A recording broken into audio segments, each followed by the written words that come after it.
In our headlines on this Friday afternoon, September 13th, here in South Korea. As North Korea continues to advance its weapons development, the regime publicly disclosed details of its uranium enrichment facility for the very first time.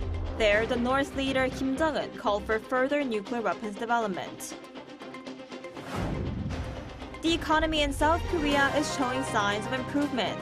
Domestic demand is recovering, particularly in the facility investment and service sectors.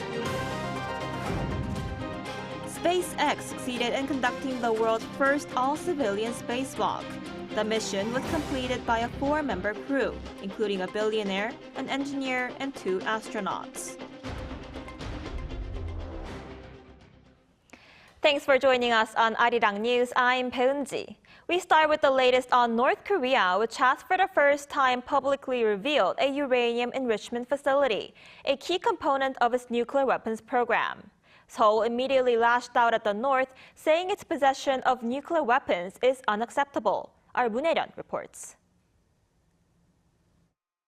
North Korea showed its uranium enrichment facility for the first time as leader Kim Jong-un took a tour of the site and urged further nuclear weapons development. Photos released by the state-run Korean Central News Agency on Friday showed Kim walking past rows of centrifuges that process uranium to be made into nuclear fuel, learning about the operation of its production lines. Kim reportedly said he felt strong just looking at the technology on display and pressed for the need to strengthen Pyongyang's nuclear capabilities. He also outlined a long-term plan to do so. Experts say that the surprise disclosure could serve a number of different purposes for the regime. Firstly, Kim Jong-un seeks to demonstrate through concrete actions that his recent statement about exponentially increasing nuclear weapons was not merely rhetoric. Second, the regime aims to convey that North Korea is prepared to counter any nuclear threat with its own nuclear force regardless of who becomes the next U.S. president in the upcoming election. The KCNA did not reveal when the visit occurred or the location of the facility. South Korea and U.S. intelligence authorities believe that North Korea has uranium enrichment facilities in Yongbyon, North Pyongan province, and in the Kangsan complex near Pyongyang. In a briefing on Friday, Seoul's Unification Ministry addressed the KCNA report. The government strongly condemns North Korea for revealing its uranium enrichment facility and its intent to accelerate its nuclear capabilities and produce material for tactical nuclear weapons. North Korea must understand that neither South Korea nor the international community will ever accept its possession of nuclear weapons under any circumstances. The spokesperson added that any nuclear threat or provocation from North Korea will face a strong response from South Korea and the U.S. based on the robust alliance and extended deterrence system. Moon Hae-ryun, Arirang News. Next week, President Yoon Suk-yeol will be making a trip to the Czech Republic so that South Korea's nuclear power plant project with the country is sealed successfully. Our top office correspondent Kim Do-yeon tells us more. Nuclear Power Alliance. A new term was coined as the top office prepares for President Yoon Suk-yeol's official visit to the Czech Republic starting next Thursday. This trip comes as last July, the Czech government chose Korea Hydro and Nuclear Power as the preferred bidder to build 2 nuclear power units in Dukovany, a project worth 24 trillion Korean won, or about $17.3 billion US dollars. The President, during this official visit to the Czech Republic, will convey Team Korea's firm commitment to the successful completion of the nuclear power plant project and will actively engage in sales diplomacy as the nation's #1 salesman to secure the contract. Especially, a nuclear power alliance between South Korea and the Czech Republic is expected to be established through this visit. The 4-day visit will start with an official welcoming ceremony in Prague and a summit with Czech President Petr Pavel with an official dinner banquet. On Friday, he will meet with Czech Prime Minister Petr Fiala and visit the city of Pilsen to visit nuclear power production companies.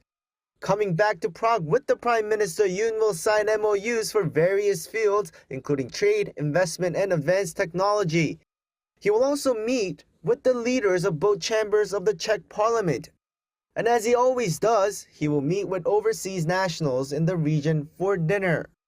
This trip has been much anticipated after the preferred bidder announcement that paves the way for more cooperation in advanced technology. In fact, for this trip, the pre-trip briefing was attended by the President's Senior Secretary for Science and Technology, something unprecedented and seemingly a move to highlight more cooperation in science and technology. We intend to use this nuclear power collaboration as an opportunity to initiate full-scale scientific and technological cooperation between South Korea and the Czech Republic. First, we plan to resume the Korea-Czech Joint Committee on Science and Technology, which has been inactive for some time, elevate the status of the chief representatives to the Director General level, and formalize regular meetings every 2 years. The Czech Republic is also known for its manufacturing capacities, especially in automobiles. More than 100 companies from South Korea are already operating in the country, and to enhance economic exchanges, the two nations are set to sign a trade and investment promotion framework during this trip. Also, the two are set to discuss cooperation in helping Ukraine amid the prolonged invasion by Russia, as Czech companies have extensive experience in working in Ukraine. Meanwhile, Yoon will also be accompanied by a business delegation made up of officials from more than 50 South Korean companies, from conglomerates to small businesses. Kim Do-yeon, Arirang News.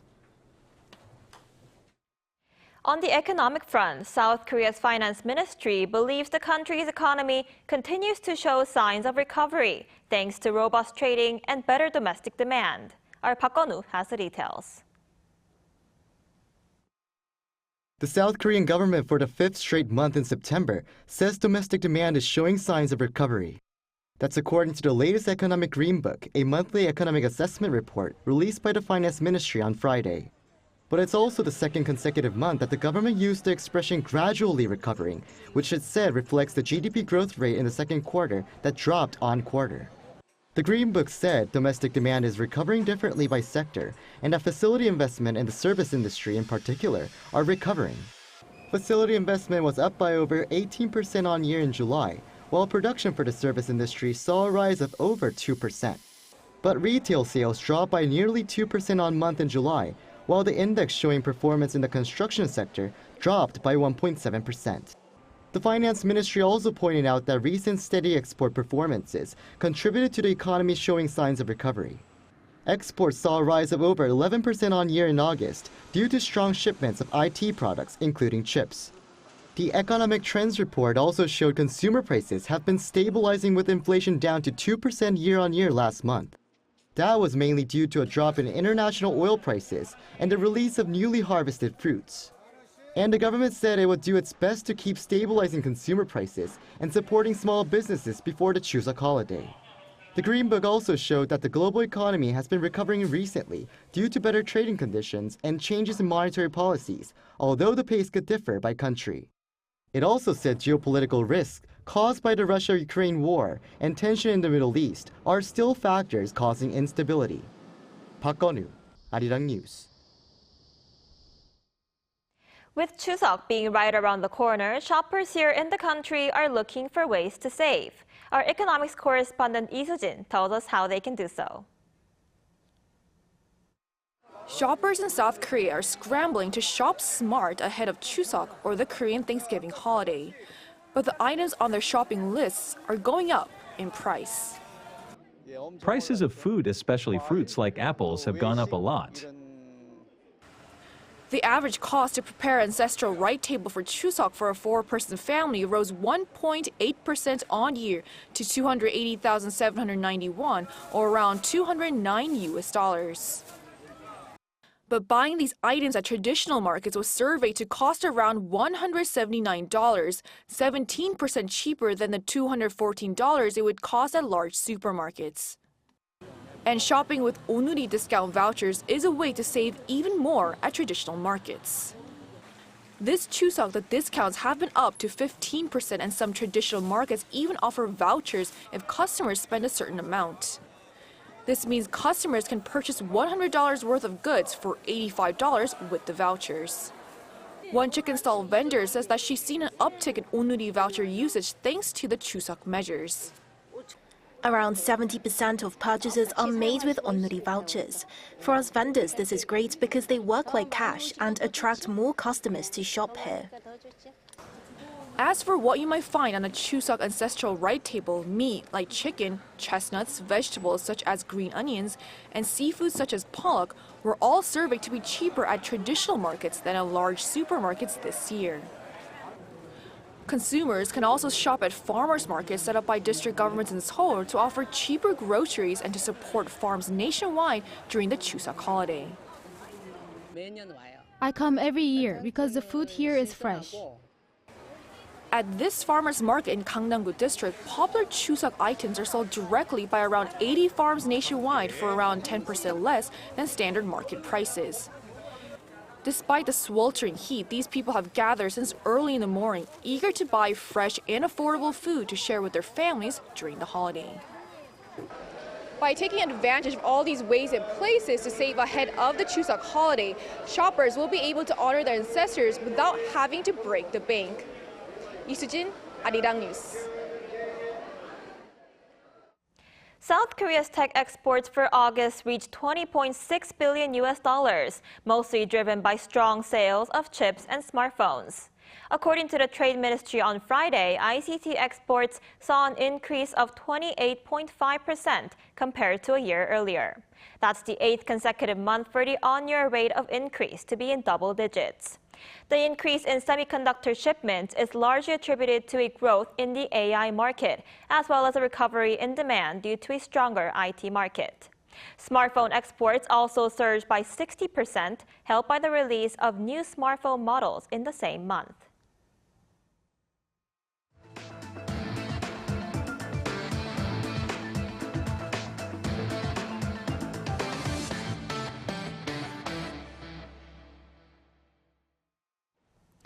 Over in the U.S., Democratic presidential candidate Kamala Harris continues to widen her lead over former President Donald Trump in the latest poll.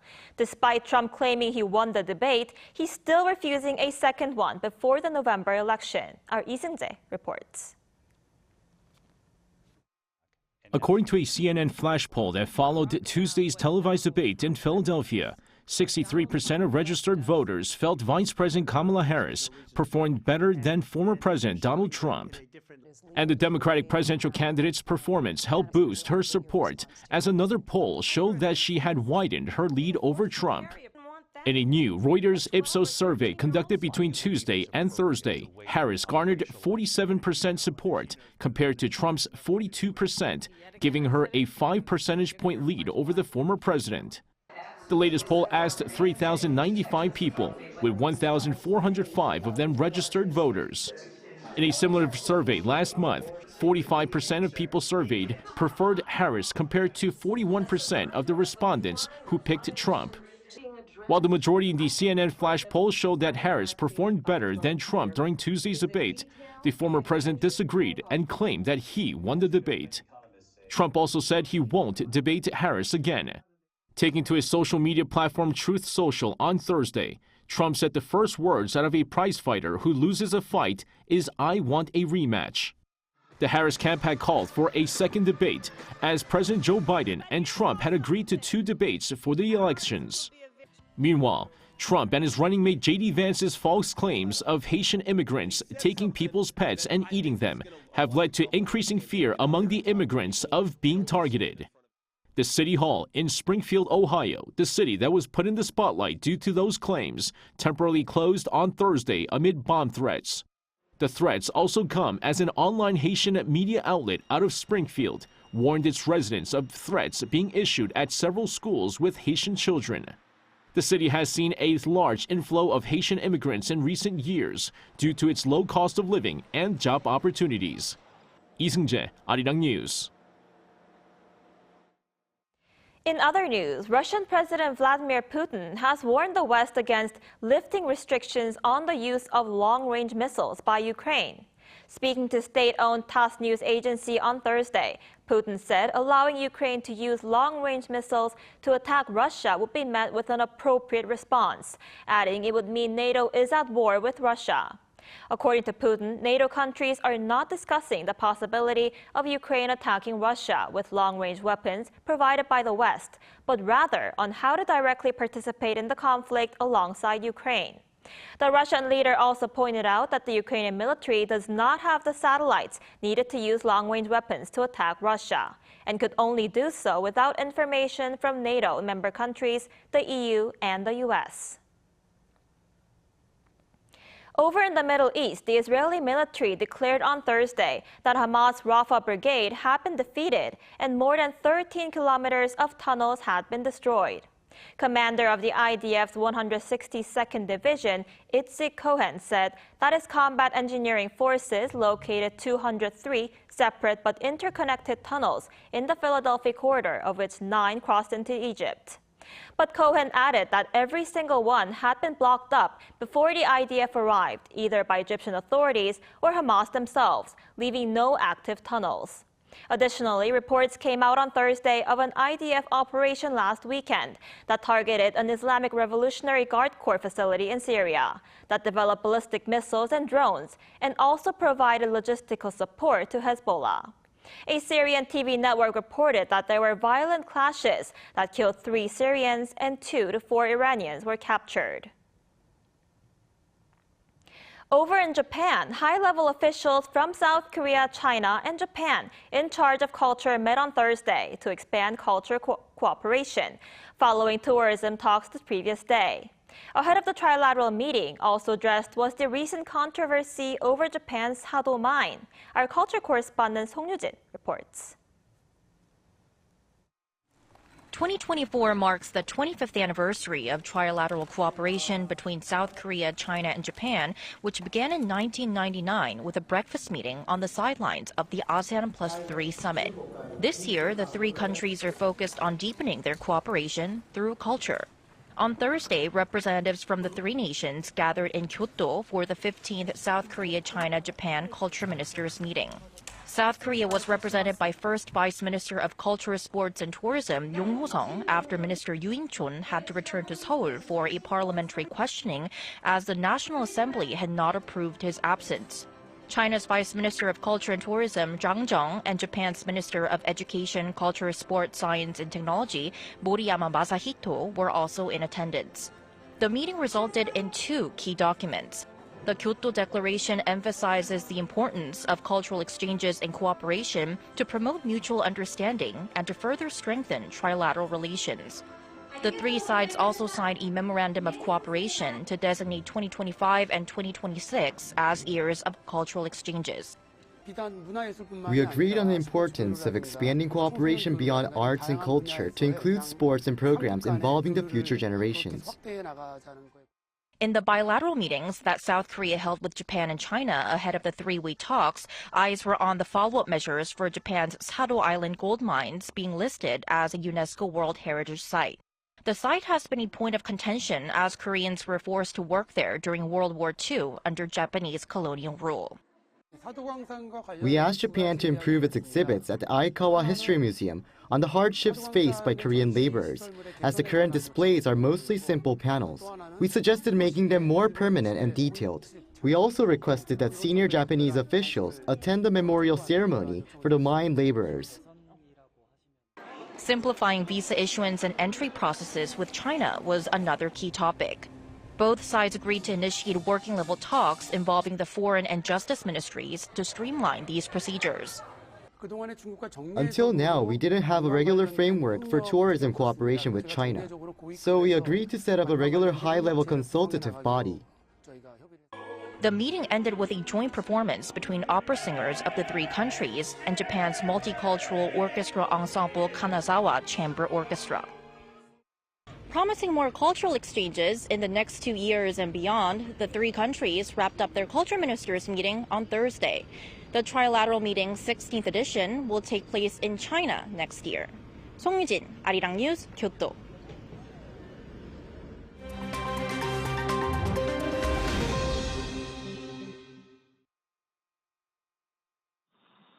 Let's take a look at the latest news in the wild now. The Polaris Dawn space mission crew aboard a SpaceX capsule have become the first non-professional crew to complete a spacewalk. Billionaire tech entrepreneur Jared Isaacman, who commercially funded the mission, and Sarah Gillis, a SpaceX engineer, stepped out of the spacecraft around 15 minutes apart, beginning at around 10:52 on Thursday, Greenwich Mean Time. Isaacman said emerging from the spacecraft that back at home we all have a lot of work to do, but from here, Earth sure looks like a perfect world. SpaceX engineer Gillis emerged from the capsule after Isaacman returned a few minutes later. This walk, conducted at an altitude of 700 kilometers, was higher than any previous spacewalk and used new extravehicular activity astronaut suits. Also aboard the SpaceX Crew Dragon capsule are Scott Petit, a retired U.S. Air Force veteran, and SpaceX engineer Anna Menon. The mission, launched on Tuesday on the Resilient spacecraft, aims to travel up to 1,400 kilometers up in orbit, going further than any human has done since NASA's Apollo program, which ended in the 1970s. Storm Francine, which struck Louisiana as a Category 2 hurricane on Wednesday, has now passed over New Orleans, pouring 13 to 18 centimeters of rain on the city. According to the National Hurricane Center, Francine made landfall at Terrebonne Parish, South Louisiana State, at 5 p.m. local time, but calmed into a post-tropical cyclone with sustained wind speeds of around 40 kilometers per hour. No deaths were reported. However, both Louisiana and Mississippi declared states of emergency, while the National Weather Service issued a flash flood emergency warning for some 12 million people. According to PowerOutage.us, some 320,000 customers were temporarily without electricity in Louisiana, Mississippi, Alabama, and Tennessee. Louisiana Governor Jeff Landry on Wednesday told residents to stay off the roads, stay home, and stay put. Stars shined once again at this year's MTV Video Music Awards, celebrating its 40th edition. American singer Taylor Swift took home the top honor at this year's annual Video Music Awards with the black and white music video Fortnite featuring rapper Post Malone. The video for Swift's first single from the album The Tortured Poets Department was released in April and is set inside a bleak hospital, which Swift said reflects what she sees in her head. Taylor Swift took home a total of 7 awards on Wednesday night, including Video of the Year. Other winners included Sabrina Carpenter for Best Song, Eminem's Houdini for Best Hip Hop, and Chappelle Rowan for Best New Artist. Kim Jong-un, Arirang News.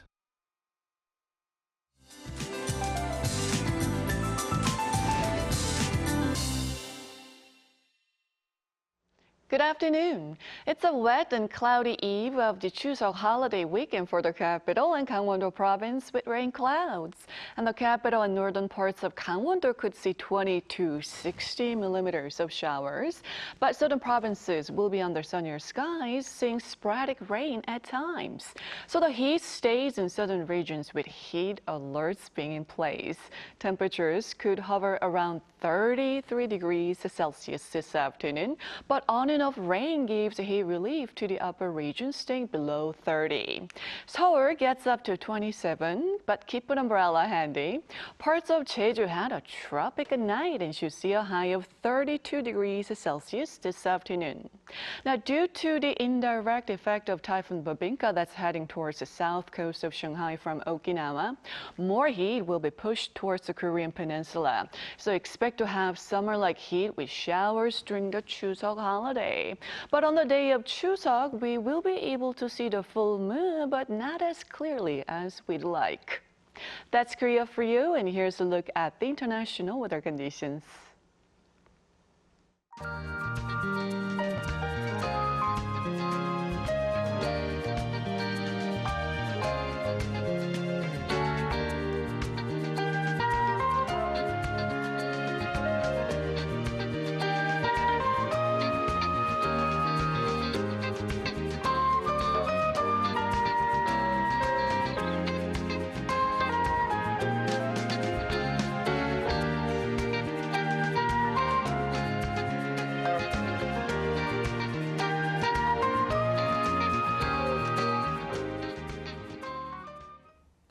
That ends our Friday afternoon newscast. Do stay with us for our panel session coming up next.